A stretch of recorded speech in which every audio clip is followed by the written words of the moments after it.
Pengen bisa bikin keputusan yang lebih jujur sama diri sendiri. Dan hidup selaras sama nilai-nilai kamu. Nah, kuncinya ada di sini nih. Selamat datang di Hening Sejenak. Hari ini kita bakal ngobrolin satu topik yang penting banget. Refleksi diri. Kita nggak cuma bahas artinya apa, tapi beneran kita kupas kenapa ini berguna banget buat kamu, terus gimana cara praktisnya. Anggap aja ini kayak kesempatan buat ngaca ke dalam diri, gitu. Berdasarkan rangkuman yang udah kita siapin. Oke, kita mulai dari dasarnya dulu kali ya. Apa sih sebenarnya yang dimaksud refleksi diri itu? Secara simpel sih ya kayak proses ngelihat ke dalam diri gitu kan. Amati pikiran, perasaan, tindakan kita secara sadar, objektif juga. Semacam self-awareness, kesadaran diri. Tapi kayaknya lebih dalam dari sekedar sadar aja ya. Buat ngerti. Ngerti akarnya kenapa kita mikir gitu, kenapa ngerasa gitu, gimana semua itu nyambung, apa pemicunya. Terus gimana pola ini ngaruh ke perilaku kita sehari-hari. Jadi ya ngelihat sekaligus memahami mesin di dalam diri kita gitu. Oh, jadi kayak jadi detektif buat diri sendiri ya? Menyelidiki kenapa di balik apa yang kita lakuin atau rasain. Terus, kenapa sih kita perlu banget ngeluangin waktu buat penyelidikan internal ini? Manfaatnya apa gitu buat kita? Manfaat utamanya itu kayak alat kalibrasi internal gitu. Buat ngecek secara jujur, udah beneran sinkron belum sih cara kita hidup, keputusan kita, reaksi kita, kebiasaan kita, sama nilai-nilai inti yang kita pegang. Udah nyambung belum sama siapa diri kita sebenarnya, atau siapa diri kita yang kita pengen jadi. Oke. Jadi ini cara mastiin kita nggak cuma ikut arus atau jalan di mode otomatis aja gitu. Tapi benar-benar sadar ngarahin hidup pakai kompas internal kita sendiri. Betul. Pas kamu nemu ada yang nggak sinkron nih, misalnya, kamu bilang kesehatan penting, tapi kok makannya masih sembarangan. Nah, refleksi diri ini ngasih kesempatan buat berhenti sejenak, nyadar, terus bikin pilihan yang lebih sadar. Kalau nggak ada kesadaran ini, ya kita bakal ngulangin pola yang sama terus tanpa tahu kenapa.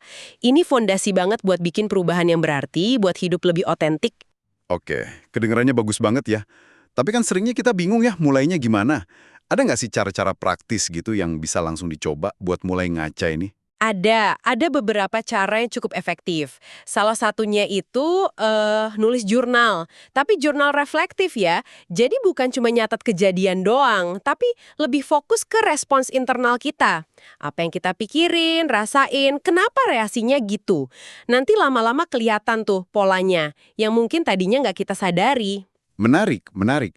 Jadi fokusnya ke analisis dalamnya ya, bukan laporan luarnya aja.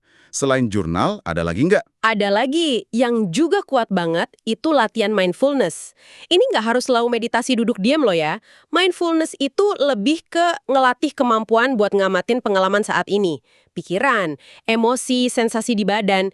Ngamatinya tuh dengan rasa ingin tahu, tanpa ngejudge. Misalnya pas lagi marah, kita nggak langsung reaktif. Tapi coba amatin dulu, marahnya tuh rasanya gimana di badan, pikiran apa aja yang muncul. Ini kayak ngelatih otot kesadaran diri kita. Jadi kayak melatih diri jadi pengamat netral gitu ya, buat drama internal kita sendiri. Terus kalau soal nanya ke diri sendiri gimana? Nah, itu juga penting. Ngajuin pertanyaan reflektif secara rutin. Misalnya habis ngobrol sama orang, terus rasanya nggak enak. Tanya ke diri sendiri, tadi asumsi apa ya yang aku buat? Atau sebenarnya kebutuhan apa sih yang nggak terpenuhi sampai aku kecewa gini? Kuncinya tuh bukan cuma nanya ya, tapi berani jujur sama jawabannya. Walaupun kadang nggak nyaman. Ngamatin pola perilaku di situasi beda juga bisa bantu. Kenapa ya aku cemas kalau presentasi, tapi kalau ngobrol biasa pede aja? Pertanyaan kayak gitu emang butuh keberanian ya buat jawabnya. Bener juga. Tapi gimana kalau kita ngerasa mentok gitu? Atau ngerasa bias pas ngeliat diri sendiri? Kan bisa aja ya. Nah, itu poin bagus. Jujur sama diri sendiri itu kunci. Tapi kita semua kan punya blind spot ya kan? Sisi buta. Disinilah kadang masukan dari orang lain yang kita percaya itu bisa berguna banget. Perspektif dari luar itu bisa nunjukin hal-hal yang kita nggak sadar. Tentu milih orangnya juga penting, terus kita nerimanya juga harus terbuka. Jangan malah defensif. Anggap aja data tambahan buat refleksi kita. Oke, jadi kombinasi ya. Introspeksi lewat jurnal, mindfulness, pertanyaan reflektif, terus ditambah keterbukaan sama masukan dari luar. Kayaknya resep yang oke tuh. Intinya, ini bukan tugas sekali jadi, tapi ya proses terus-menerus ya, buat makin kenal diri dan bertumbuh. Tepat sekali. Dan mungkin, ya sebagai penutup nih, ada satu pertanyaan lagi buat kamu renungin. Setelah kamu mulai nih gali-gali diri, lewat refleksi, dapat pemahaman baru tentang dirimu, terus langkah selanjutnya apa? Pengetahuan baru tentang dirimu ini mau kamu pakai buat apa dalam hidupmu sehari-hari? Wah, pertanyaan yang bikin mikir tapi juga ngasih kekuatan ya. Nah, kamu udah nyimak nih sampai akhir. Tapi kok kayaknya belum follow, subscribe, atau kasih like juga ya? Apa jangan-jangan kamu benci sama kita? Bercanda kok. Sampai jumpa di penjelajahan kita berikutnya ya.